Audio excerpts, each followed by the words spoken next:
Hi everyone, welcome to our YouTube channel black diamond. तो जैसे कि आप लोगों का डिमांड था और आपको मैं बता देता हूं कि झारखंड माइंस इंस्पेक्टर का एडमिट कार्ड आ चुका है। अगर आप एडमिट कार्ड डाउनलोड नहीं किए तो जाके डाउनलोड कर लीजिएगा। एप्लीकेशन आपका जो झारखंड का अप्लाई ऑनलाइन वाले में होगा, उसी में होगा। अगर आप कहेंगे तो मैं वीडियो बना दूंगा, हालांकि मुझे नहीं लगता कि अब आपको वीडियो बनाने का ज़रूरत होगा, अभी तक आप डाउनलोड कर चुके होंगे। तो देखो यार, अब ना आपको करना क्या है मैं आपको बता देता हूँ। अभी आपको थोड़ा सा मुझे भी हेल्प करना है और आपको अपने आप का भी हेल्प करना है। मैं चाहता हूं कि मैं आपका हेल्प कर सकूं, इसीलिए इस चैनल पे यानी ब्लैक डायमंड चैनल पे जियोलॉजी का एमसीक्यू वीडियोस आएगा। ठीक है, जियोलॉजी का एमसीक्यू वीडियो आएगा और मैं कोशिश करूंगा अगर आपका कमेंट आता है तो, ठीक है, सर्वेइंग का भी एमसीक्यू वाला वीडियो आएगा। सर्वेइंग का भी एमसीक्यू वाला वीडियो आएगा। अगर आपका रिस्पॉन्ड आता है, अगर आप कहते हैं तो आपको ज़रूरत है तो आप बता दीजिएगा कमेंट सेक्शन में। जूलॉजी का एमसीक्यू वीडियो आएगा ब्लैक डायमंड चैनल पे। और ये जूलॉजी का जो एमसीक्यू वीडियो होगा वो माइंस इंस्पेक्टर का, जो झारखंड का माइंस इंस्पेक्टर, अगर आप वैकेंसी भरे होंगे तो उस पर जो बेसिस है, उसका जो क्वेश्चन प्रीवियस ईयर में पूछा गया है अलग अलग एग्जामिनेशन में और जो सिलेबस वो जारी किया, उस सिलेबस को ध्यान में रखते हुए मैं ये वीडियो बनाऊंगा।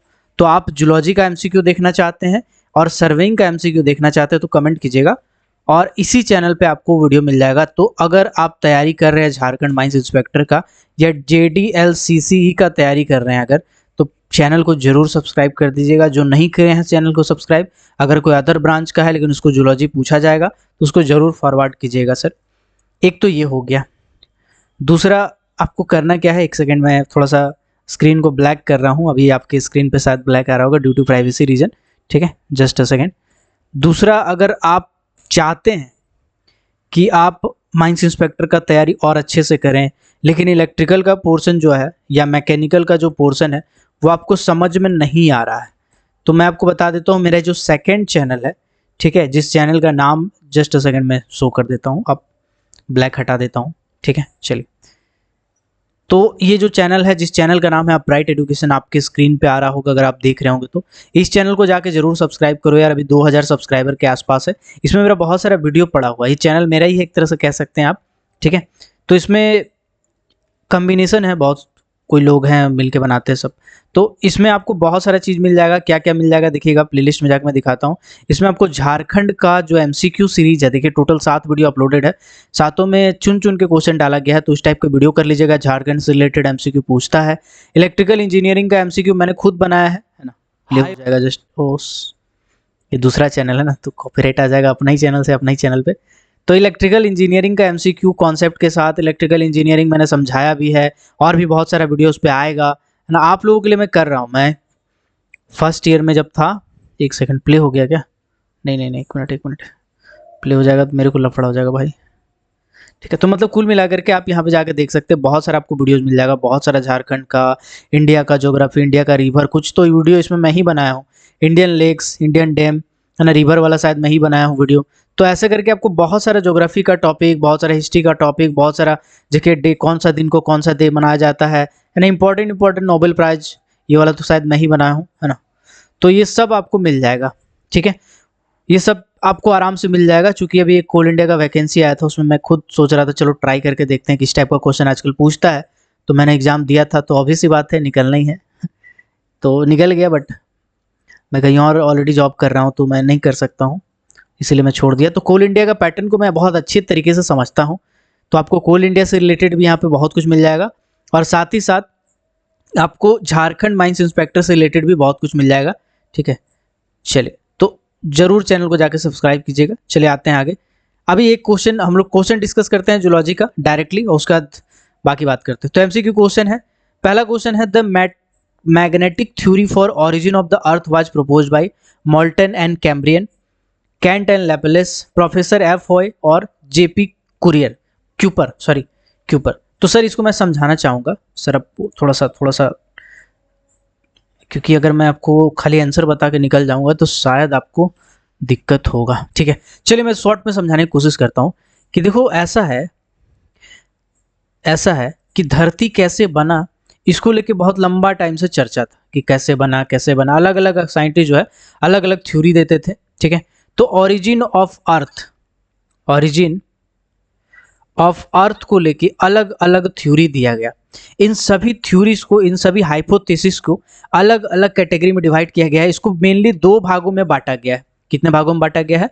दो भागों में बांटा गया। जो धरती बना उसको लेके अलग अलग आदमी ने अलग अलग हाइपोथेसिस दिया। हाइपोथेसिस क्या होता है सर? हाइपोथेसिस का मतलब कि उसको प्रमाणित नहीं किया जा सका, लेकिन माना गया कि हाँ भाई ऐसा हुआ होगा, आप जो बोल रहे हो सही बात बोल रहे हैं, पढ़ा लिखा आदमी है, आप जो बोल रहे हो सही बात बोल रहे हैं, ऐसा करके मान लिया आदमी। ठीक है, तो ऐसे हाइप को हम लोग, ऐसे जो थीसिस होते हैं, ऐसे स्टेटमेंट होते हैं, उसे हम लोग कहते हैं हाइपोथेसिस। तो ओरिजिन ऑफ अर्थ का दो हाइपोथेसिस है, दो कैटेगरी में बांटा गया ओरिजिन ऑफ हाइपोथेसिस का, है ना। सबसे पहला है इवोल्यूशनरी थ्योरी। इवोल्यूशनरी थ्योरी पहला हो गया, इवोल्यूशनरी थ्योरी।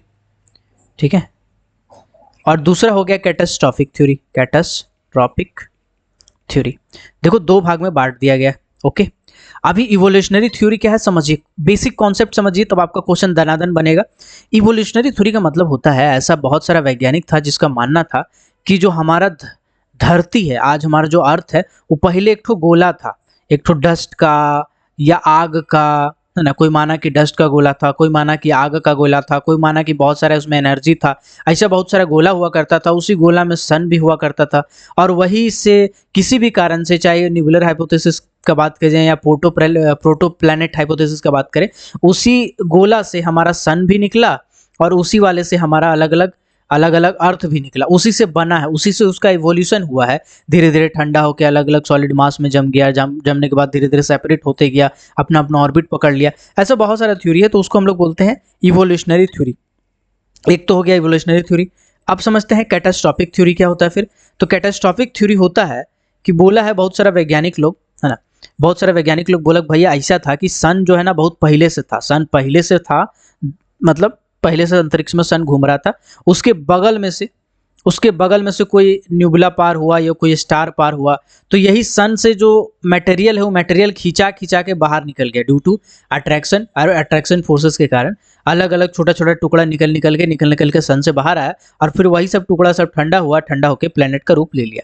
तो इस सब ये ऐसे थ्योरी को बोलते हैं कैटास्ट्रॉफिक थ्योरी। कैटास्ट्रॉफिक थ्योरी में क्या है? कैटास्ट्रॉफिक थ्योरी में है सन से कोई स्टार टकराया या तो उसके बगल से गुजरा, और उस गुजरने के कारण या टकराने के कारण जो हमारा प्लैनेट का फॉर्मेशन हुआ उसे हम कैटास्ट्रॉफिक थ्योरी कहते हैं। इवोल्यूशनरी थ्योरी का था, इवोल्यूशनरी थ्योरी का था कि भैया सन हुआ करता था और सन से कोई स्टार नहीं टकराया, कोई स्टार इसके बगल से नहीं गुजरा, बल्कि इसी में से माल ग्रेविटी के कारण या धीरे धीरे ठंडा होने के कारण निकल निकल के ठंडा हुआ, से हम इवोल्यूशनरी थ्योरी कहते हैं। अब हम जो लिखवा रहे हैं उसको लिख लीजिए, आपका काम हो जाएगा। ठीक है, चलिए समझता। देखिए बहुत सारा हाइपोथेसिस का मैं नाम लिख रहा हूँ और किसके द्वारा दिया गया वो भी मैं लिख दे रहा हूँ, है ना, समझ रहा हूँ आपकी बातों को। चलिए सबसे पहला नाम लिखिएगा न्यूबुलर हाइपोथेसिस। न्यूबुलर हाइपोथेसिस, ठीक है, जो आपको पढ़ना है उसमें से एक है न्यूबुलर हाइपोथेसिस। ये किसके द्वारा दिया गया था? तो ये दो ठो वैज्ञानिक मिलकर बनाए थे बेवकूफ लोगों को। एक का नाम था कैंट और दूसरा का नाम था लेप्लास। LAPLAC, प्लेस के आगे ले लगा दीजिएगा, लेप्लास। तो न्यूबुलर हाइपोथेसिस किस में आता है? तो ये आपका आता है न्यूबुलर हाइपोथेसिस इवोल्यूशनरी थ्योरी में। इवोल्यूशनरी थ्योरी के अंदर में आता है। इवोल्यूशनरी थ्योरी के बारे में आपको दो ही पढ़ना है ना, बाकी सब कैटास्ट्रॉफिक थ्योरी हो जाएगा। इसके बाद दूसरा आता है प्रोटो प्लैनेट हाइपोथेसिस। दूसरा आता है प्रोटो प्लैनेट हाइपोथेसिस। ये किसने कहा भैया, ये किसने बताया? ये बताया क्यूपर नाम का एक तो वैज्ञानिक हुआ करते थे, उन्होंने कहा न्यूबुलर प्रोटो प्लैनेट हाइपोथेसिस। ये भी किसका अंग है, ये भी किसका पार्ट है, ये भी किस थ्योरी के अंदर में आता है? ये भी इवोल्यूशनरी थ्योरी के अंदर में आता है। ठीक है, इवोल्यूशनरी थ्योरी के अंदर में आता है। अब आते हैं आगे। अब जितना भी आपको हम लिखवा रहे हैं सब का सब कैटास्ट्रॉफिक थ्योरी है, कैटास्ट्रॉफिक थ्योरी है। ठीक है, चलिए एक बार हम आपको लिखवा देंगे तो फटाफट क्वेश्चन बनेगा, टेंशन नहीं लेना है। सबसे पहले बाई पेरेंटल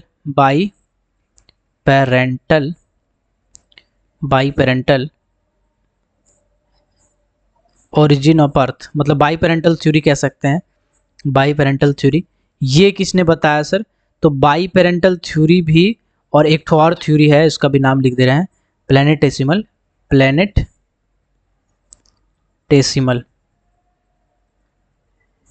प्लैनेटेसिमल थ्योरी, है ना। ये दोनों का दोनों बताया था दो ठो वैज्ञानिक मिलके। ये दोनों थ्योरी जो है दो आदमी मिलके कॉमन था। एक का नाम था कैम्ब्रियन कैम्ब्रिलिन एंड एक का नाम था कैम्ब्रिलिन और दूसरा का नाम था माउल्टन, MAULTUN, माउल्टन। ये दो वैज्ञानिक मिलकर बाई पेरेंटल थ्योरी और प्लैनेटेसिमल थ्योरी दिया, जो कि कैटास्ट्रॉफिक थ्योरी का ही अंदर में आता है। ओके, चलिए इसके बाद एक और साइंटिस्ट थे जिसका नाम था gaseous tidal theory. Gaseous tidal एक और हाइपोथेसिस था, गैसियस टाइडल थ्योरी। ये गैसियस टाइडल थ्योरी किसने दिया? तो गैसियस टाइडल थ्योरी दिया जीन्स एंड जेफरी ने, जीन्स एंड जेफरी ने दिया। इसके बाद आपका आता है binary star hypothesis, binary star hypothesis. ठीक है, ये किसने दिया बाइनरी स्टार हाइपोथेसिस? ये दिया लिटिलॉन ने, लिट्टी चोखा होता है, लिट्टी चोखा है, तो वही वाला लिट्टी चोखा। इसके बाद एक आता है मैग्नेटिक थ्योरी। इसको लिखते जाइएगा कॉपी में, जो हम लिखवा रहे हैं ना सर, ये लिखते जाइएगा। अभी आपको नहीं समझ में आएगा, जब आप क्वेश्चन बनाएंगे ना तो फटफट बनेगा, तो आप बोलेंगे वाह मजा आ गया। एक हो गया आपका प्रोफेसर एफ थ्योरी। इसको समझना है, जो समझाना था वो समझा दिया, बाकी सब आपको रटना है कि ये वाला थ्योरी ये दिया, ये वाला थ्योरी ये दिया। सुबह चाय पीते हैं, चाय के साथ रटा कीजिए, चाय नहीं पीते हैं तो इसको रटा कीजिए, है ना। इसी में इतना नशा है कि फिर आपको जरूरत नहीं पड़ेगा, तो इसको रटा कीजिए। चलिए अब आते हैं डायरेक्टली क्वेश्चन के ऊपर। तो पहला क्वेश्चन क्या है सर, निकाल लीजिएगा, जो हमने लिखवाया अभी नोट्स उसको निकाल लीजिएगा। The magnetic theory for the origin of earth was proposed bye. Magnetic theory जो अर्थ का है वो किसके द्वारा बताया गया था? तो हमने अभी आपको बताया कि आपका इसका आंसर हो जाएगा professor F Hoyle. Professor F Hoyle जो है वो मैग्नेटिक थ्योरी को बताया। मोल्टन एंड कॉम्ब्रियन दो थ्योरी बताए थे, बाई पेरेंटल और प्लैनेटेसिमल, है ना। इसके बाद कैंट एंड लेपलास न्यूबुलर हाइपोथेसिस बताएं। जीपी क्यूपर का बात करेंगे अगर क्यूपर साहब, तो प्रोटो प्लैनेट हाइपोथेसिस बताए थे। ठीक है, चलिए आते हैं आगे। इसके बाद आगे क्या है समझिएगा, आगे बोला गया है the planet were formed from collision and union numbers a small planetary fragment was proposed by. इसमें कहा गया है कि दो ठो जो स्टार है, ठीक है, ये दो ठो स्टार आपस में टकराया। ओके, ठीक है, ये दो ठो जो स्टार है, ये दो ठो स्टार आपस में टकराया और टकराने के बाद क्या हुआ, वो दोनों अलग हो गया। ठीक है, एक दूसरे से अलग हो गया। अलग होने के बाद फिर इसका फॉर्मेशन हुआ। तो बताइए वो कौन सा थ्योरी है? तो ये हो गया माउल्टन एंड कैम्ब्रिलिन ने ये थ्योरी बताया था। ठीक है, जिसको बोलते हैं बाई पेरेंटल, दो ठो यहाँ बोला गया है, एंड इसको बोलते हैं बाई पेरेंटल। ओके, चलिए आते हैं आगे। अगला क्वेश्चन है the big bang theory has been given for. Big bang theory किसके द्वारा दिया गया है? तो बिग बैंग थ्योरी दिया गया है स्टीफन हॉकिंग के द्वारा। स्टीफन हॉकिंग के द्वारा दिया गया है बिग बैंग थ्योरी। ठीक है, तो बिग बैंग थ्योरी किसके बारे में बताता है? तो big bang theory origin of earth के बारे में बताता है। ओरिजिन ऑफ अर्थ के बारे में बताता है आपका बिग बैंग थ्योरी। ओके, चलिए आते हैं आगे। अगला क्वेश्चन है the universe, solar system etcetera result of an explosion within the nebula refers to. बोला गया है कि भैया न्यूबुला के अंदर में क्या हुआ था? एक्सप्लोजन हुआ था। ठीक है, न्यूबुलर के अंदर में क्या हुआ था? एक्सप्लोजन हुआ था, भयंकर वाला। स्टीफन हॉकिंग साहब जो थे, है ना, स्टीफन हॉकिंग, स्पेलिंग मेरा मिस्टेक हो सकता है, सुधारने की जरूरत नहीं है, आप खाली उच्चारण याद रखिए। स्टीफन हॉकिंग क्या थे? स्टीफन हॉकिंग नाम के एक तो वैज्ञानिक हुआ करते थे, जो कि बिग बैंग थ्योरी दिए। क्या दिए सर? बिग बैंग थ्योरी दिया स्टीफन हॉकिंग, है ना। उसमें उन्होंने क्या बताया? बिग बैंग थ्योरी में स्टीफन हॉकिंग साहब ने बताया कि जो हमारा सोलर सिस्टम था, या यूं कहें जो हमारा सन था, उससे एक स्टार टकराया बहुत जोर से। अब जैसे स्टार टकराया तो बहुत सारा छोटा छोटा टुकड़ा में हो गया, और होने के बाद बहुत सारा प्लेनेट का निर्माण कर लिया। जो सबसे बड़ा वाला टुकड़ा था वो हमारा सन का निर्माण कर लिया। इसको कहते हैं बिग बैंग थ्योरी। इसको क्या कहते हैं? Big bang theory. तो आपको कमेंट सेक्शन में कमेंट करके बताना है कि क्वेश्चन नंबर 4 का आंसर तो आपको समझा दिया हम क्या होगा। क्वेश्चन नंबर 4 में इवोल्यूशनरी थ्योरी होगा, हमने आपको कॉन्सेप्ट दिया, या फिर कैटास्ट्रॉफिक थ्योरी होगा।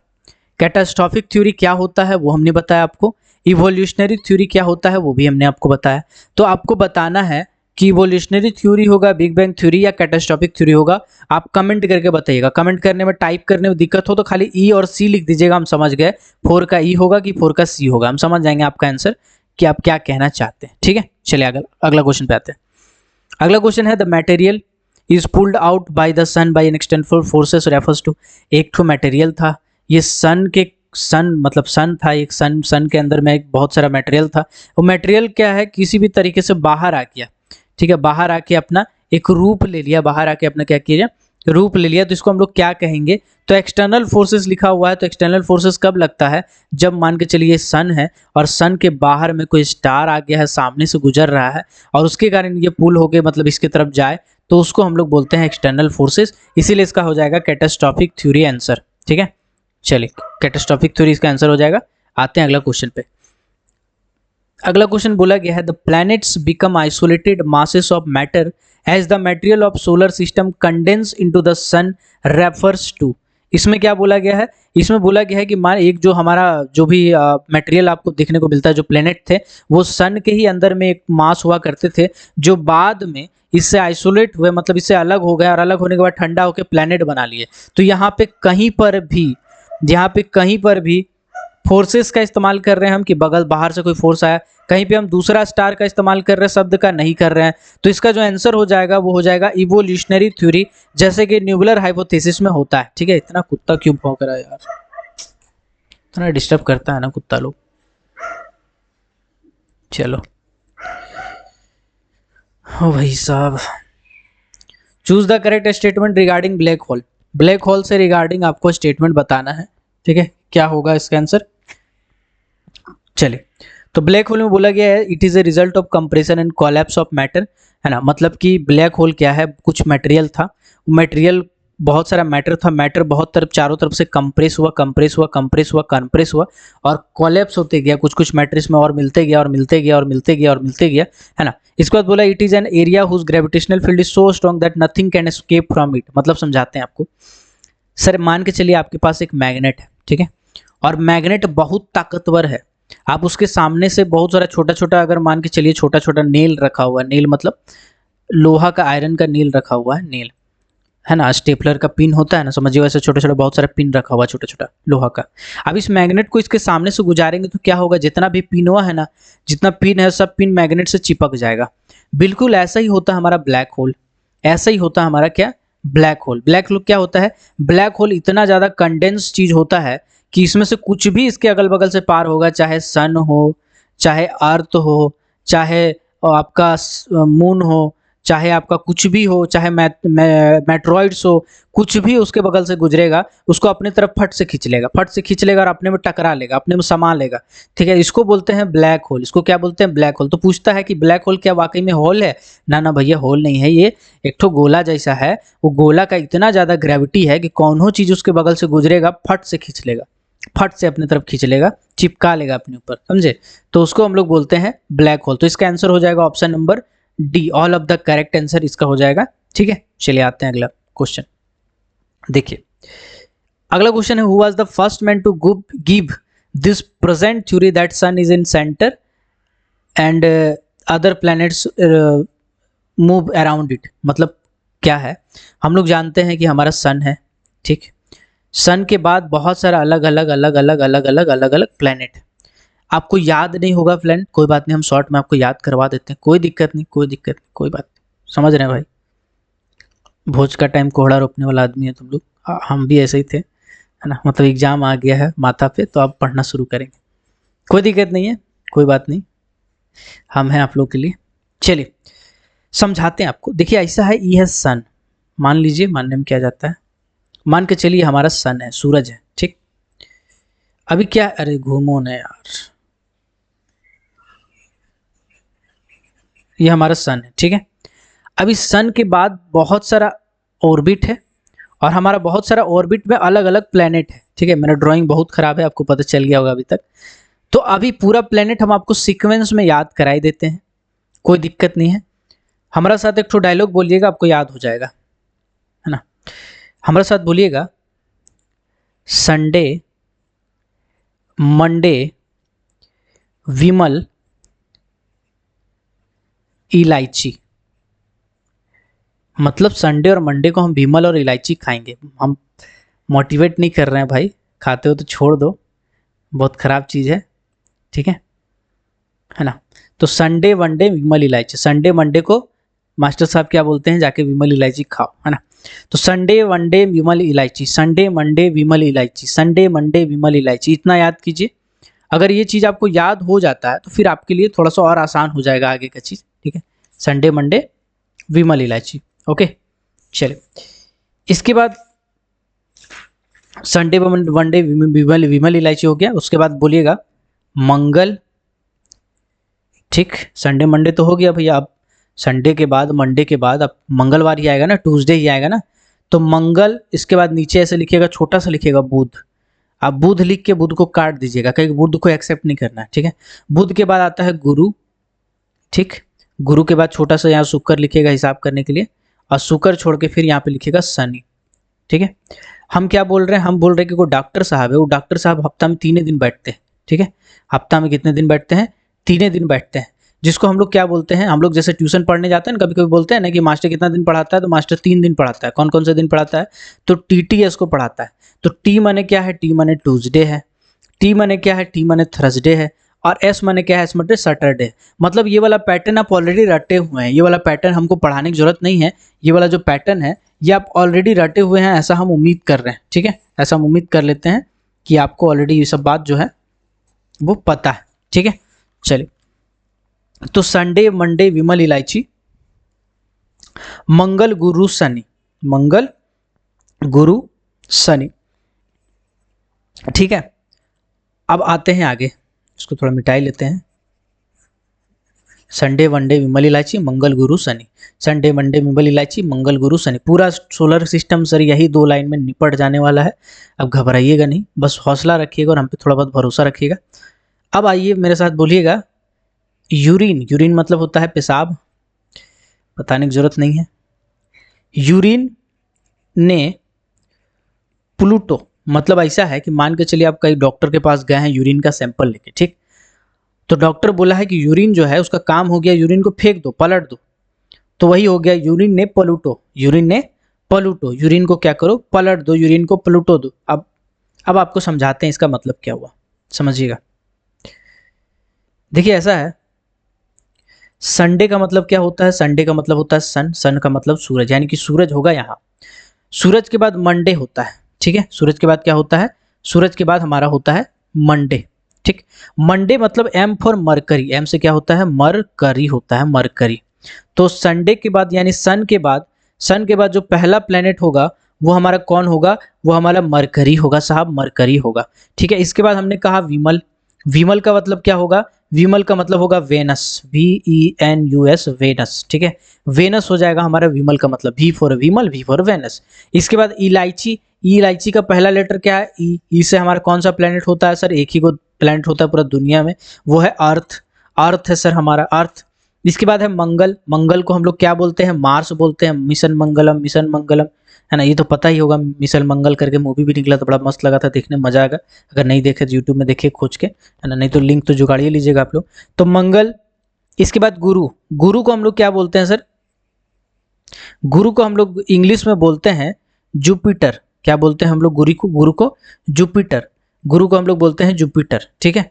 जुपिटर नहीं याद होगा तो ऐसा समझिएगा, हमारा एगो मास्टर साहब थे, वो जुपिटर से आते थे ट्यूशन पढ़ाने, हमारा एगो मास्टर साहब थे वो जुपिटर से आते थे ट्यूशन पढ़ाने, तो हमारा जो गुरुजी थे वो जुपिटर से आते, तो गुरुजी जुपिटर से आते, तो गुरुजी जुपिटर से आते, तो गुरुजी जुपिटर से आते थे। जुपिटर क्या है, वो गाड़ी है, बाइक है ना, स्कूटी है, तो जुपिटर से आते थे हमारा गुरुजी, तो गुरु माने जुपिटर, गुरु माने जुपिटर। और शनि माने सैटर्न, काहे नहीं घिरा रहा है, भूत उत है का मेरे लैपटॉप में भाई, घेरते हैं तो गायब हो जाता है। शनि माने सैटर्न, शनि माने सैटर्न। तो मतलब ऐसा है कि सन से जो सबसे नजदीक वाला ग्रह होगा, अगर पूछेगा तो कौन सा बताएंगे भैया, एक का हो गया, खिड़ाटे पर हो जाता भाई, कमजोरी है भाई मेरा, टेक्निकल थोड़ा कमजोरी है, कोई बात नहीं। सन है पहला हमारा प्लेनेट, अरे भैया क्या होता है यार, ये हमारा सन है। सन के बाद पहला प्लेनेट कौन सा होगा, मरकरी होगा, दूसरा प्लेनेट कौन सा होगा, वेनस होगा, तीसरा कौन सा होगा, अर्थ होगा, उसके बाद कौन सा होगा, मार्स होगा, उसके बाद कौन सा होगा, जुपिटर होगा, उसके बाद कौन सा होगा, सैटर्न होगा, उसके बाद यूरिन, यूरिन का मतलब क्या होता है, एक ही प्लेनेट है यूरेनियम, है ना, यूरेनस, यूरेनस हो जाएगा हमारा।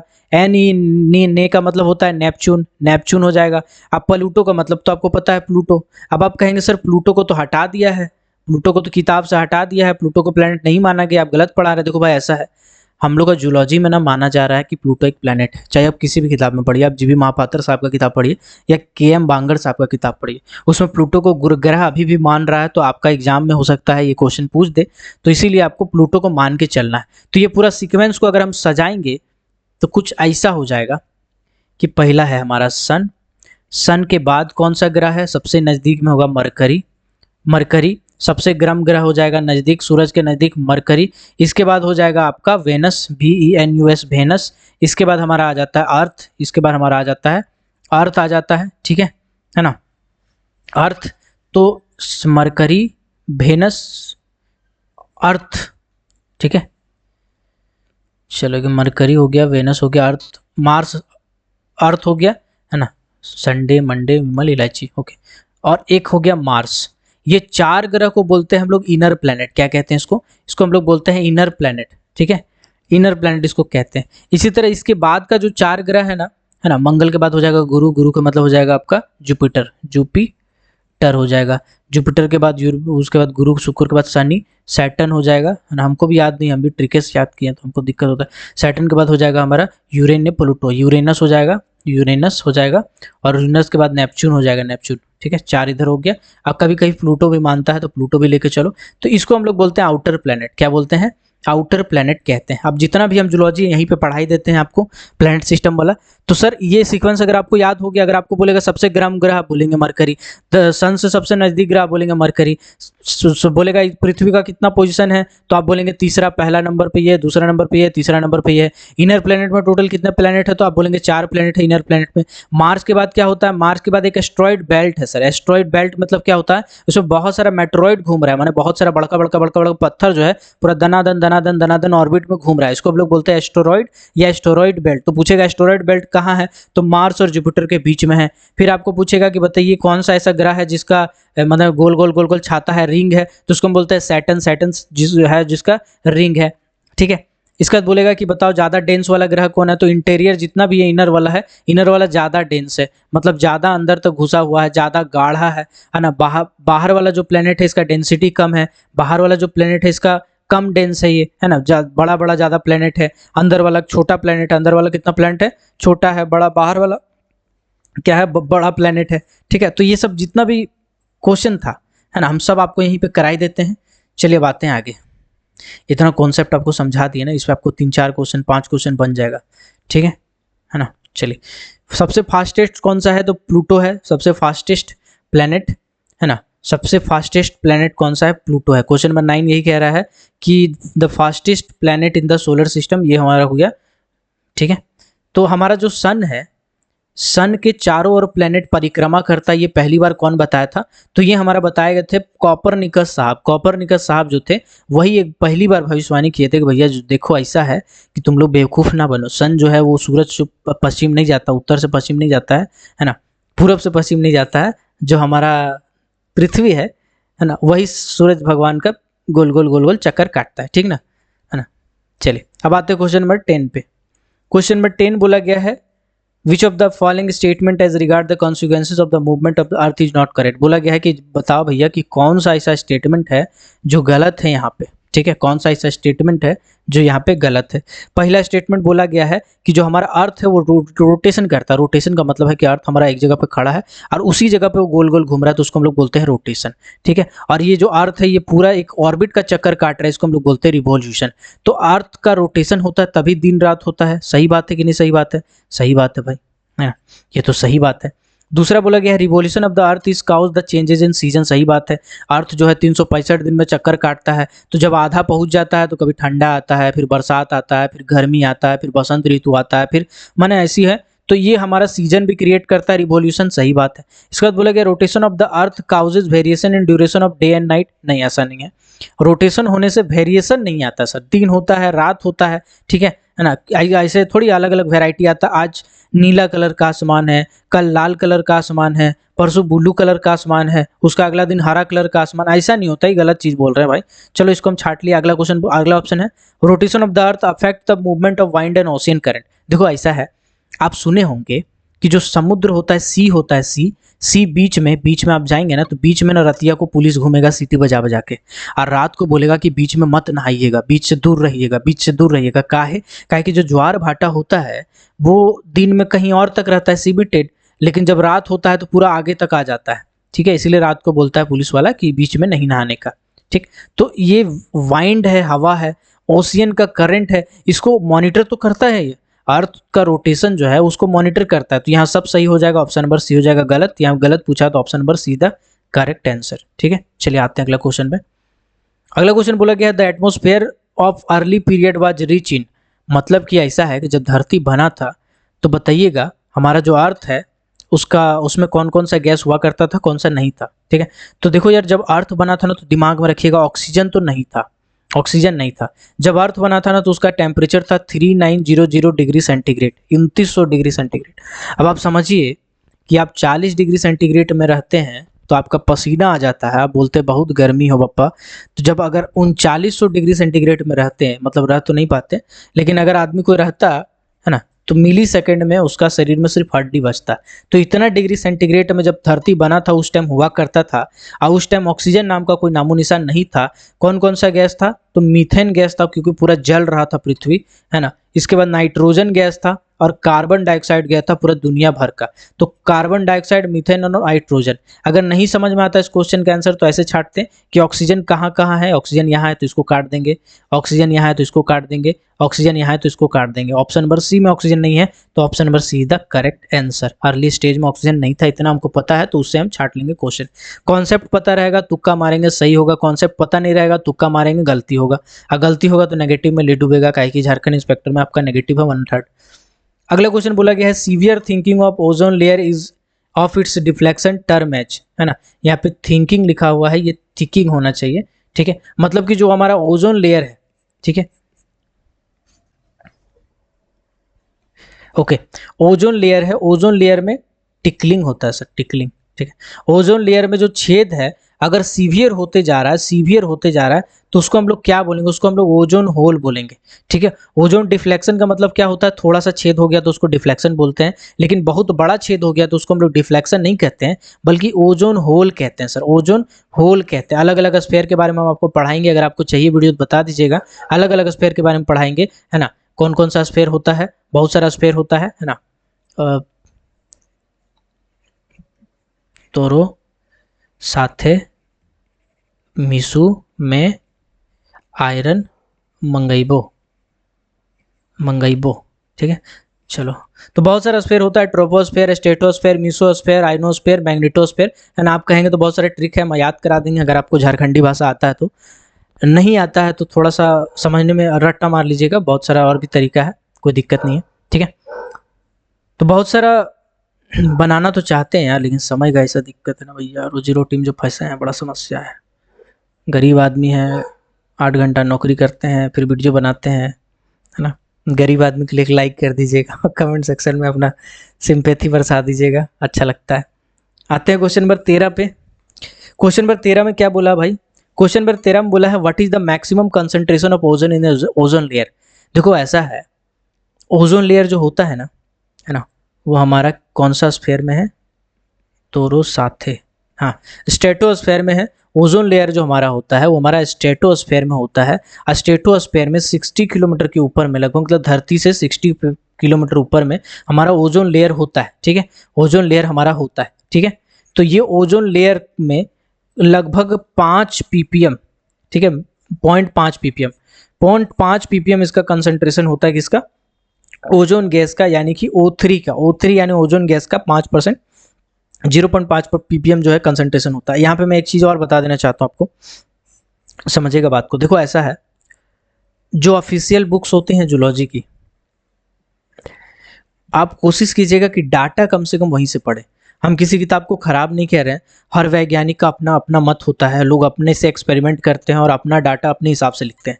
लेकिन कुछ डाटा ऐसे होते हैं जो सरकारी डाटा से लिया जाता है, कुछ किताब ऐसे होते हैं जो डाटा अपना नहीं लिखे बल्कि सरकार का जो आंकड़ा होता है, जैसे जूलॉजिकल सर्वे ऑफ इंडिया है या जो भी सरकार का एजेंसी है, उससे डाटा उठाते हैं। तो जब कभी भी कम्पिटिटिव एग्जाम में पूछा जाता है कोई भी क्वेश्चन, तो उसमें आपको वो सरकारी डाटा का इस्तेमाल करना पड़ता है। तो जो सरकारी डाटा का इस्तेमाल करके जो किताबें बनाई गई हैं, उन किताबों में एक किताब है जीबी महापात्रा, जीबी महापात्रा। इसके बाद एक और किताब है प्रवीण सिंह, है ना, अगर आप पढ़े होंगे तो प्रवीण सिंह एक किताब है, ठीक है। तो जीबी महापात्रा अगर आपके पास है तो ये डाटा ऑफिशियल है, प्रवीण सिंह ऑफिशियल है। लेकिन वही आप केएम बांगड़ पढ़ते हैं तो केएम बांगड़ में जो डाटा है वो मिसमैच हो जाता है, ठीक है। बहुत सारा अलग अलग मिसमैच, आप अगर मिला के देखेंगे खाली बैठे तो जीबी महापात्रा और केएम बांगड़ का डाटा मिलाइए, बहुत कम डाटा आपका मिल पाएगा। हालांकि दोनों साइंटिस्ट का अलग मत है, कोई गलत नहीं कोई सही नहीं है, लेकिन सरकारी डाटा जो भी हमको कंपटीशन का तैयारी करना, हमको सब चक्कर में नहीं पड़ना, तो हमको जीबी महापात्रा या प्रवीण सिंह का डाटा फॉलो करना है। कॉन्सेप्ट हम भले केएम बांगड़ साहब से पढ़ेंगे, बहुत सिंपल लैंग्वेज है उनका, समझाने का तरीका जबरदस्त है। अगला क्वेश्चन है ozone layer is find at altitude of. यहाँ पे अगर आप देखेंगे तो इसका आंसर शायद 20 से 35 दिया हुआ है, लेकिन इसका आंसर हो जाएगा 50 से 70 किलोमीटर, क्योंकि 60 किलोमीटर दिया हुआ है आपका जीबी महापात्रा में, और ज्यादातर जो किताबें उसमें 60 किलोमीटर दिया है, आपको 60 ही मानना पड़ेगा, सरकारी डाटा यही है, ठीक है। चलिए, ओजोन लेयर जो है वो 60 किलोमीटर के दायरे में पाया जाता है। आते हैं अगला क्वेश्चन। देखो, अल्ट्रावायलेट जो रे होता है ना, ओजोन लेयर क्या करता है, उसको रोकने का काम करता है। अल्ट्रावायलेट रे 3 टाइप का होता है, अल्ट्रावायलेट ए रे, अल्ट्रावायलेट बी रे, अल्ट्रावायलेट सी रे। जो बी रे होता है, बी रे बहुत खतरनाक होता है सर, बी रे जो होता है बहुत खतरनाक होता है। और अल्ट्रावायलेट ए रे से भी कैंसर होता है, बी रे से भी कैंसर होता है, लेकिन सी रे से भी कैंसर होता है। लेकिन जो अल्ट्रावायलेट बी रे है, ये जो कैटेगरी का रे है, ये इतना खतरनाक होता है कि इससे अगर कैंसर होगा ना तो जल्दी होगा, और इससे जो स्किन कैंसर होगा उसका नाम दिया जाता है मेलानोमा। क्या नाम दिया जाता है? मेलानोमा। तो अगला क्वेश्चन वही पूछा है, यहाँ पर भी वही पूछा, हार्मफुल कौन सा है सबसे ज्यादा, तो अल्ट्रावायलेट बी रे सबसे ज्यादा हार्मफुल है। कौन सा स्किन कैंसर होता है, तो मेलानोमा नाम का स्किन कैंसर होता है, ठीक है। चलिए अब आते हैं अगला क्वेश्चन पे, क्वेश्चन नंबर 17 है। चलिए, to determine age of the earth the find sedimentary deposit, पढ़ लीजिए। The to find age of earth the find sedimentary deposit of glacial origin are used in. मुझको लगता है कि मैं खुद क्वेश्चन बना रहा हूँ, इसलिए बहुत धीरे धीरे पढ़ लेता हूँ, बट कोई नहीं। चलिए देखिए, ऐसा है, समझिएगा। देखो, एक ऐसा है, यहाँ पे तो हमको कॉपी निकालना पड़ेगा। चलो कोई बात नहीं भाई, कोई बात नहीं। देखो, एक होता है वर्ब क्लॉक, ठीक है, शायद भी होता है, भी होता है, VARB, वर्ब क्लॉक मेथड। अब ये क्या चीज़ है समझते हैं, थोड़ा समझते हैं।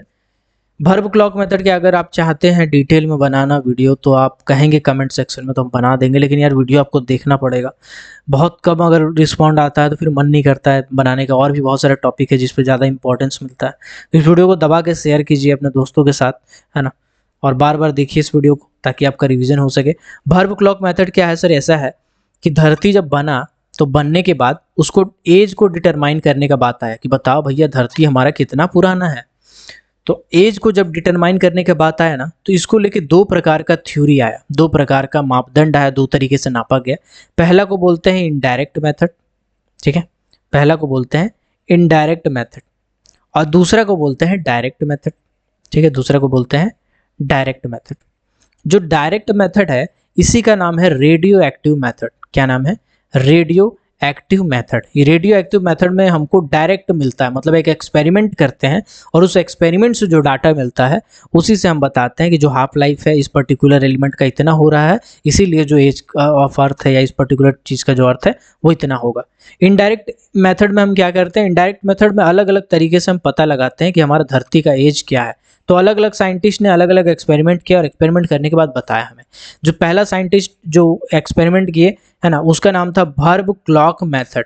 वर्ब क्लॉक मेथड में क्या हुआ सर? वर्ब क्लॉक मेथड में सर ऐसा माना गया कि जो हमारा ग्लेशियल ओरिजिन है, ग्लेशियल ओरिजिन का मतलब होता है जो हमारा ग्लेशियर है ना, ग्लेशियर के नीचे जो मिट्टी जमा हुआ था, एक बार वो मिट्टी जम गया, जमने के बाद वो धीरे धीरे लंबा टाइम तक रह गया, तो उसमें जितना जमाव हुआ होगा फाइन सेडिमेंट का अगर जमा हुआ होगा, अगर उससे हम पता करें तो पता चल जाएगा। तो उससे पता करने के बाद पता चला कि 0 से लेकर के 10,000 साल तक हम पता लगा पाए। उसमें ये कहा गया कि 10,000 साल हमारा पृथ्वी का एज है, 10,000 साल हमारा पृथ्वी का एज है। ये जो सेडिमेंट है ये कहाँ से उठाया गया सर? ये उठाया गया कश्मीर से, कश्मीर का हिमालय से उठाया गया, कश्मीर का हिमालय से उठाया गया। पूरा पृथ्वी में जा जाके तो एक्सपेरिमेंट करेंगे नहीं साहब लोग, तो एक जगह गए कश्मीर में, क्योंकि बर्फ वहीं मिला, कश्मीर हिमालय के आसपास में ग्लेशियल डिपॉजिट मिला बहुत सारा, उस ग्लेशियल डिपॉजिट को खोद खाद के निकाला तो देखा कि ये रहा फाइन सेडिमेंट।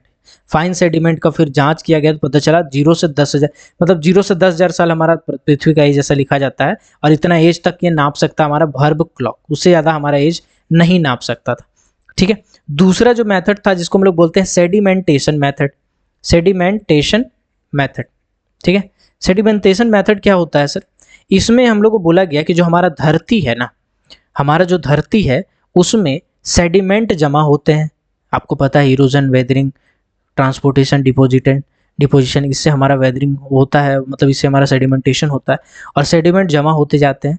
तो जो सेडिमेंट जमा होते हैं वो ऐसा माना गया कि 1 फीट जमा होने में, समझिएगा सर, बहुत ज़बरदस्त चीज़ है, 1 फीट जमा होने में लगभग 775 साल का समय लगता है। अरे बाप रे बाप, 1 फीट सेडिमेंट जमा होने में 775 साल का समय लगता है, ऐसा वैज्ञानिक लोग बोले हैं। अलग बात है बाद में सब चीज़ को गलत पाएगा, लेकिन आपको जो पढ़ना वो पढ़ना है भाई।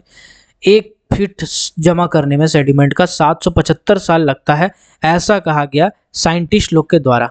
और कहा गया कि जो कैम्ब्रियन सेडिमेंटेशन है, ये लगभग 510 मिलियन पुराना, 510 मिलियन साल पुराना है, ऐसा कहा गया इसके द्वारा। ठीक है ना? तो पृथ्वी का भी यही सेम एज बताया, 510 बताया इन लोगों ने सेडिमेंटेशन मेथड में।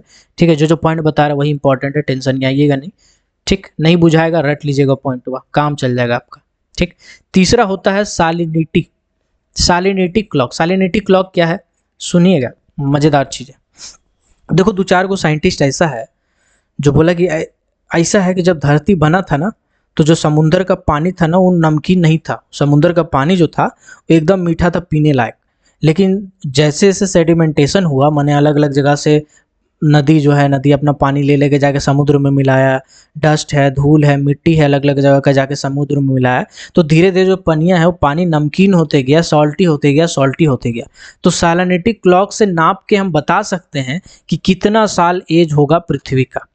तो वो कैलकुलेट करके बताया कि जो पृथ्वी का एज है वो 100 मिलियन साल है, 100 मिलियन साल है। ठीक है, और इसमें साइंटिस्ट का नाम भी दिया हुआ है बुक में, इसलिए इंपॉर्टेंट है। जॉली एलएलबी वाला जॉली है ना, जॉली एलएलबी, जैसे जॉली एलएलबी मूवी में काटता है, बेवकूफ़ लोग को बेवकूफ़ बनाता है, उसी तरह यहाँ पे जो सैलिनिटी क्लॉक है उसका नाम लिखे जॉली साहब जो है वो बेवकूफ़ बनाए कि भैया 100 मिलियन साल है। तो ये चार हो गया, एक और था 5वां, एक और है इसने, उसका नाम है इवोल्यूशनरी चेंजेस। मतलब कि ऐसा है कि अलग अलग जियोलॉजिकल टाइम स्केल को देखा गया, उसके बाद अलग अलग जीव जंतु आया करते थे। जैसे सबसे पहले यूनिसेलर जीव जंतु आया करते थे, मतलब धरती पे आए थे जो एक सिंगल सेल वाले थे। उसके बाद मल्टी सेलर आए, है ना, उसका धीरे धीरे पनपा, पृथ्वी धीरे धीरे पला बढ़ा। तो इससे पता चला, उस इवोल्यूशन को देखते हुए पता चला कि जो हमारा पृथ्वी है उसका 1000 मिलियन साल है, 1000 मिलियन साल पहले हमारा पृथ्वी जो है वो बना था। ठीक, ये पूरा थ्योरी हम पढ़ा दे रहे हैं सर आपको, ताकि आपका क्वेश्चन फटाफट बने। ठीक है, तो ये 5 थ्योरी था। इनडायरेक्ट मेथड, ये सब कितने मेथड थे? इनडायरेक्ट मेथड थे। कौन कौन सा मेन है आपका किताब में, कौन कौन सा दिया हुआ है? तो आपका किताब में दिया हुआ है verb clock method, sedimentation method, ठीक है, और दिया हुआ कौन सा, और दिया हुआ है सालिनिटी क्लॉक मेथड, इवोल्यूशनरी चेंजेस वाला मेथड, और एक और है रेट ऑफ कूलिंग। ठीक है, 5 मेथड है टोटल। रेट ऑफ कूलिंग मतलब ऐसा बोला गया कि जो हमारा धरती था ना, समझिएगा, धरती जब बना था तो बहुत गर्म था, 3900 डिग्री सेंटीग्रेड टेम्परेचर था साहब, 3900 डिग्री सेंटीग्रेड। जो साइंटिस्ट बोले थे उनका नाम था लॉर्ड कैल्विन। जो पॉइंट हम लिख रहे हैं सब पॉइंट इंपॉर्टेंट है, छाप लीजिएगा, क्वेश्चन बनाइएगा, यही सब पॉइंट आपको मिलेगा। ठीक है, तो रेट ऑफ कूलिंग मतलब जब पृथ्वी जब बना था तो 3900 डिग्री सेंटीग्रेड इसका टेम्परेचर था, और धीरे धीरे टेम्परेचर ठंडा होते गया और धरती आज हमारा बन गया। तो इसको जब मापा गया तो मापने के बाद लॉर्ड कैल्विन साहब ये नहीं कह पाए कि पूरा एज कितना है, लेकिन वो बोले कि हम मोटा मोटी हिसाब से बता सकते हैं कि 20 से लेकर के 400 मिलियन साल पुराना होगा। कितना? 20 से लेके 400 मिलियन पैर, मतलब मिलियन साल। अब सोचिए, ना कोई सर है इसका, ना कोई पैर है। 20 से कहाँ 20 है, कहाँ 400 है। 20 से 25 बोलता तो मानते, है ना। 375 से 400 बोलता मानते, या 20 से 400 बोल रहा है, लेकिन अब जो लिखा है भैया वो आपको रटना पड़ेगा। तो रेट ऑफ कूलिंग में के हिसाब से 20 से 400 साल पुराना हमारा पृथ्वी। ये सब थे इनडायरेक्ट मेथड। अब आते हैं डायरेक्ट मेथड। डायरेक्ट मेथड, ठीक है। तो डायरेक्ट मेथड में अलग अलग एक्सपेरिमेंट किया गया। पहला एक्सपेरिमेंट किया गया यूरेनियम है। यूरेनियम एक मेटल है, लीड है। यूरेनियम लीड का मेथड का इस्तेमाल करके रेडियो एक्टिव मेथड, इसको बोलते हैं डायरेक्ट मेथड को हम लोग क्या बोलते हैं, रेडियो एक्टिव। मेरा राइटिंग थोड़ा गंदा है भाई, नहीं इग्नोर करना। Radio active method, radio active में बताया गया कि भैया यूरेनियम और लीड है, ये दो का यूज़ करके देखा गया कि जो हमारा पृथ्वी है वो लगभग 713 साल पुराना। ये सब इंपॉर्टेंट नहीं है यार, ये सब इंपॉर्टेंट नहीं है ना। फिर थोरियम लीड का इस्तेमाल किया गया, ठीक है। इसके बाद फिर अलग अलग पोटासियम लीड का इस्तेमाल किया गया, पोटासियम आर्गन का इस्तेमाल किया गया, है ना। इसके बाद आपका इस्तेमाल किया गया रुबिडियम का, रुबिडियम और स्ट्रोनियम का यूज़ किया गया, है ना। ये सब इंपॉर्टेंट नहीं है। लास्ट वाला जो है वो इंपॉर्टेंट है। लास्ट वाला किया गया radio carbon, radio carbon method. ये थोड़ा इंपॉर्टेंट है। सबसे पहला क्वेश्चन तो बहुत बार पूछा हुआ है और पूछता है कि रेडियो कार्बन में कौन सा आइसोटोप या कौन सा मेटल का इस्तेमाल करते हैं, तो C14। कार्बन का 3 आइसोटोप है, इसमें से एक आइसोटोप जो है C14, सॉरी ऊपर लिखते हैं C14, C14 का हम लोग इस्तेमाल करते हैं। अब एक क्वेश्चन जो पूछेगा हाफ लाइफ क्या होता है, हाफ लाइफ क्या होता है नहीं पूछेगा, हाफ लाइफ कितना होता है, HLF half life, half life कितना होता है C14 का, तो ये पूछ सकता है। तो जो हाफ लाइफ होता है वो होता है 5570 साल, 5570 साल। मतलब कि C14 का एक एलिमेंट को गलने में लगभग आधा गलने में, यानी हाफ भाग गलने में लगभग 5570 साल लगता है, ठीक है। अभी सर देखिए इसमें कैसे पता करते हैं तो बताते हैं, सुनो सुनो ध्यान सुनो। अगर आपको बोलेंगे हम कि मान के चलिए वो TVS, अच्छा गाड़ी ले लेते हैं, राइडर, हम आपसे पूछेंगे बताओ TVS राइडर जो 125 है वो कितना का माइलेज देता है, तो आप क्या करेंगे, आप 1 लीटर तेल लेंगे, पहले पेट्रोल को खाली करेंगे, 1 लीटर तेल लगाएंगे, डालेंगे गाड़ी में, और गाड़ी में डाल के चलाना शुरू करेंगे। 1 लीटर तेल जहाँ खत्म हो जाएगा आप समझ जाएंगे कि हाँ भाई इतना का माइलेज दे रहा है। लेकिन आपको बोलेंगे कि इतना टाइम नहीं है और ना इतना हम तेल बर्बाद करना चाहते हैं, तो आप क्या करेंगे, आप बोलेंगे एक काम करो हमको 500 ml तेल दे दो, आधा लीटर तेल दे दो। आधा लीटर हम चला के देखेंगे, मान के चलिए कि 35 में बंद हो गया, गाड़ी 35 किलोमीटर में चल के बंद हो गया, तो हम इसको 2 से इंटू कर लेंगे, 35 दूनी 70, हम समझ जाएंगे कि 70 kmpl का माइलेज दे रहा है वो। तो बिल्कुल ऐसा ही व्यवस्था किया जाता है C14 में। मतलब ऐसा है कि C14 कार्बन 14 का घोल लगा के, कोई भी पत्थर मान लीजिए हमको मिला, कोई चट्टान मिला, ठीक। अब हम इस चट्टान में क्या करेंगे, इस चट्टान में हम कार्बन 14 लगा देंगे पूरा, ठीक है। इस चट्टान में कार्बन 14 में डुबा देंगे, कार्बन 14 का घोल में पूरा डुबा देंगे, लटपटा देंगे उसको, और उसके बाद उसको छोड़ देंगे। अब देखेंगे जो चट्टान है उसको गलने में कितना समय लगता है, ठीक है। चट्टान को गलने में कितना समय लगता है, तो देखेंगे चट्टान का आधा गलने में जितना समय लगेगा इंटू 2 कर देंगे तो पूरा गलने में समय पता चल जाएगा। मान लीजिए पता चला कि जो चट्टान है 10 साल में पूरा पूरी गल जाता है, तो हम इसको इंटू 2 कर देंगे तो हमको नहीं पता चल जाएगा कि 20 साल में, मतलब चट्टान मान लीजिए आधा गलने में 10 साल का समय लिया, तो हम इंटू 2 कर देंगे तो 20 साल का समय लेगा, मानी कि पूरा गलने में 20 साल का समय लेगा, है। तो यही वाला बात है ना भाई, यही बात है, ठीक है। चलिए, तो यही वाला हो C14 है, C14 का इस्तेमाल किया जाता है। कार्बन का हाफ लाइफ पूछ सकता है C14 का। तो ये सब पूरा हिसाब किताब था, ओके। तो यहाँ पे पूछा गया है कि फाइन सेडिमेंट्री डिपॉजिट है सर, तो fine sedimentary deposit glacial origin जहाँ देखिएगा fine sedimentary origin glacial deposit, तो varve clock method. Varve clock method क्या होता है हमने आपको बताया। सेडिमेंटेशन क्लॉक मेथड क्या होता है हमने आपको बताया। सैलिनिटी क्लॉक मेथड क्या होता है हमने बताया, है ना। तो इसके बाद अगला क्वेश्चन भी देखेंगे तो वही मिलेगा आपको, अगला क्वेश्चन देखिएगा यही मिलेगा आपको। यही बोला गया है कि बताओ भाई regarding age of the earth the average annual rate of deposition of sediment. Average rate of deposition हम लोग पता है 1 फीट जमने में 775 साल का समय लगता है। तो सेडिमेंटेशन क्लॉक मेथड, इसको सेडिमेंटेशन क्लॉक मेथड या सेडिमेंटेशन मेथड कहते हैं। तो ऑप्शन नंबर बी हो जाएगा इसका सही आंसर। अगला क्वेश्चन देखेंगे थिनी सेडिमेंट्री लेयर ऑफ डिपोजिशन करने में जो समय लगता है, ठीक है, इसको पढ़ना पड़ेगा क्वेश्चन को। तो यही बोला गया है कि a thin sedimentary layer of pair of contrasting layer that represent the depots, मतलब जो डिपोजिशन है सिंगल लेयर में उसको रिकॉर्ड को क्या कहते हैं, उसको भर्ब से रिकॉर्ड करते हैं। स्पेलिंग भी गलती है यार किताब में, भर्ब बी होता है, ठीक है। इससे हम लोग नापते हैं। कितना दिन नाप सकता है, तो 0 से 10,000 साल तक का समय नाप सकता है। नहीं समझ में आ रहा है, वीडियो को प्रीवियस थोड़ा सा पहले करके देखिए, पूरा आपको समझ में आ जाएगा, ठीक है। ज़्यादा लंबा तो नहीं हो गया भाई, हम लेके बैठते हैं सोचते 20 मिनट में ख़त्म कर देंगे, लेकिन हमको लगता है कॉन्सेप्ट जब तक आप नहीं समझोगे तब तक मुश्किल है यार। तो यार कमेंट करके ना बड़ा ज़रूर बताना, क्योंकि जूलॉजी में ना आपको पढ़ाने से पहले हमको पढ़ना पड़ता है, क्योंकि जूलॉजी मेरा बहुत कमज़ोर है। लेकिन आप लोग का डिमांड आएगा तो पूरा तो करना पड़ेगा, आप लोग मेरा छोटा भाई है। तो यार कमेंट करके ना ज़रूर बताना कैसा लगा वीडियो। गला बैठ गया है, देखो अभी हम ड्यूटी से आए हैं रात को हम कितना बजे बना रहे वीडियो, है ना। देखो यहाँ 11:59, मैंने 12 बजे रतिया को हम वीडियो बना रहे, भूत जैसा जाग के आप लोग के लिए। तो अब इतना कर दीजिए, खाली वीडियो को लाइक कर दीजिए और कमेंट सेक्शन में कुछ भी लिख दीजिए कि अच्छा लगा भैया, खराब लगा भैया, बेकार पढ़ाते हैं भैया, घटिया पढ़ाते हैं, चैनल बंद कर दिए, जो मन करे लिख दो, हम पढ़ेंगे सब कमेंट को, पढ़ेंगे, है ना। रिप्लाई जो अच्छा वाला आएगा उसको करेंगे ठीक है। चलिए, तो दूसरा चैनल को ज़रूर सब्सक्राइब कीजिएगा, फिर से आपको रिक्वेस्ट है।